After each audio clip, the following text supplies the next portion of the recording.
They say the truth will set you free. But in my case, the truth didn't just set me free. It burned my entire world to the ground. It all started with a simple, stupid Christmas gift. A DNA test kit. I thought it would be a fun way to celebrate 30 years of my parents' perfect marriage. I had no idea that by New Year's Eve, I wouldn't even know who my own father was. My dad, well, the man I called Dad, is a legend. He's the kind of guy who never missed a football game, taught me how to drive his old Ford, and worked 2 jobs just to send me to college. My mom, she's the heart of the family. Together, they were the gold standard of couples. Every anniversary, they'd tell the same story about how they met in a library and knew instantly they were soulmates. I grew up believing in that story. I built my own life on the foundation of their honesty. Last December, I saw a sale on Ancestry DNA kits. I bought 4. 1 for me, 1 for my sister, and 2 for my parents. On Christmas morning, we laughed as we spat into the little plastic tubes. My mom hesitated for a second. I remember that now. But then she laughed too, saying she was curious if her great-grandmother really was from Italy. We mailed the kits and went back to our lives. We forgot all about them. 2 weeks ago, I got the email. Your results are ready. I opened the app while sitting in my office, expecting to see a map of Europe. But when I clicked on DNA matches, my heart stopped. It didn't list my father at the top. It listed a man named Robert Miller as my closest relative, a first cousin. I searched for my father's name in the database. Nothing. I refreshed the page. I looked at my sister's results, which she had shared with me. She matched our father 50%. I matched him 0%. I drove to my parents' house that night. My hands were shaking so hard I could barely hold the steering wheel. When I walked in, they were having tea. My dad looked up and smiled. "Hey son, what brings you by?" I couldn't speak. I just laid my phone on the table. My mother's eyes dropped to the screen, and in that split second, I saw her face transform. She didn't look confused. She looked terrified. And that's when I knew. The last 30 years had been a lie. Story number 2, the $10,000 betrayal.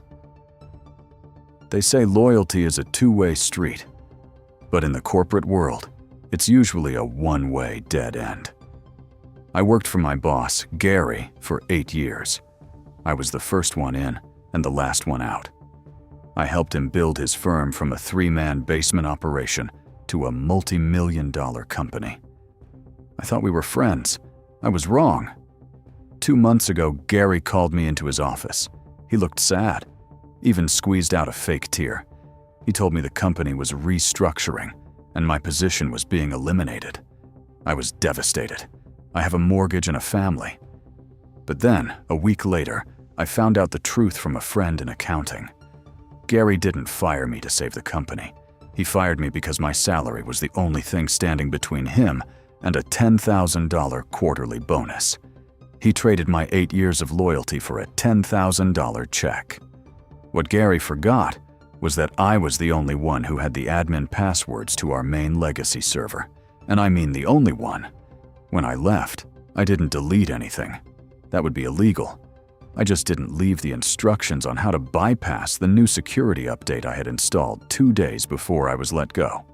Monday morning, Gary called me 20 times. I let it go to voicemail. He was screaming. The whole system was locked down. Every minute they were offline was costing the company thousands in lost billables. By Tuesday, he was begging. He even offered me my job back with a 5% raise. I laughed. I told him my new hourly consulting rate was $5,000 an hour, with a 10-hour minimum, paid up front. There was a long silence on the other end of the phone. Then I heard the ding of a bank notification. He paid. Gary got his $10,000 bonus, but it just cost him $50,000 to have me talk to him for 10 minutes. The best part? I'm now working for his biggest competitor. Story number 3. The bride who thought her guests were bank accounts. I've been best friends with Sarah since high school. Or at least, I thought I was. Last month, Sarah got married, and what was supposed to be a celebration of love turned into the most entitled display of greed I have ever witnessed. It started with the invitation.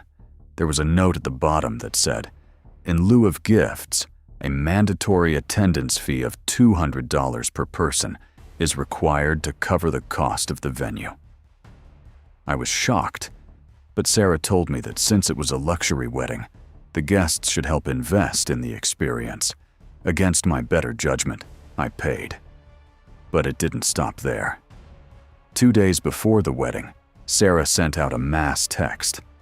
She demanded that all bridesmaids pay an additional $300 for a professional photography package because she wanted us to look perfect in her album. When one of our friends said she couldn't afford it, Sarah kicked her out of the wedding and blocked her. The wedding day was a disaster. The food was cold. The open bar charged $15 for a water, and Sarah spent the whole night complaining that people weren't dancing enough. I left early, feeling like I'd just been robbed. But the real kicker happened yesterday. I received an invoice in my email for another $150. The reason? Sarah claimed that because I left 2 hours before the reception ended, I didn't fulfill my guest obligation, and therefore had to pay a penalty for the unused seat and food. I didn't reply. I just sent her a screenshot of the block button and forwarded the invoice to her new husband's mother. Apparently, he had no idea she was charging the guests. Last I heard, the groom's family is furious, and the happy couple is already headed for a divorce before the honeymoon even started. Some people really do trade their soul for a fancy party. Which of these people was the most entitled? Let me know in the comments.